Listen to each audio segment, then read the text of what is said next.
From Utalii here in the capital Nairobi to South Africa, where the economy is on the brink of collapse due to rolling power blackouts that have choked industries. The country is also facing long-term social instability due to massive layoffs. Economic experts are saying that the government needs to invest billions of rands to overhaul its energy infrastructure and construct new power plants. Here are the details of this and other stories making headlines from across the continent. South Africa's energy crisis is holding back growth, just as the continent's most industrialized economy hopes to recover from the COVID-19 pandemic.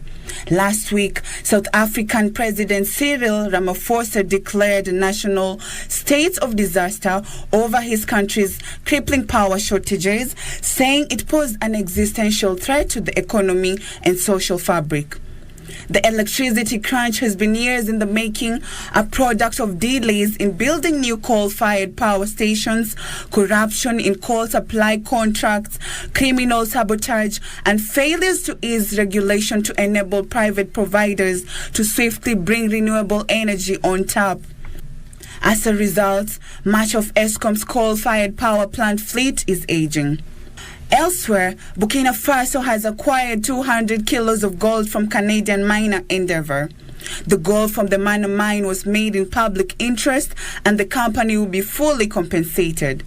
Burkina Faso's finances have been hit hard by sanctions prompted by two army takeovers last year and the fight against a military insurgency in the north and east of the country. Burkina Faso authorities say the transaction was in compliance with the rules governing the trade in gold. Finally, the East African Community ESC has received $1.4 million for a feasibility study on a key section of the Northern Transport Corridor linking Kenya and Uganda. The finding from the African Development Bank, AFDB, would be used to conduct feasibility studies on the 256-kilometer multinational Kisumu-Busia-Malaba-Busia Expressway project. The FDB funding would also be for the feasibility studies for the upgrading of the Malaba, Busia and Lwakaka border posts along the Kenyan-Uganda border. Reporting for KBC, I'm Taneto Chola.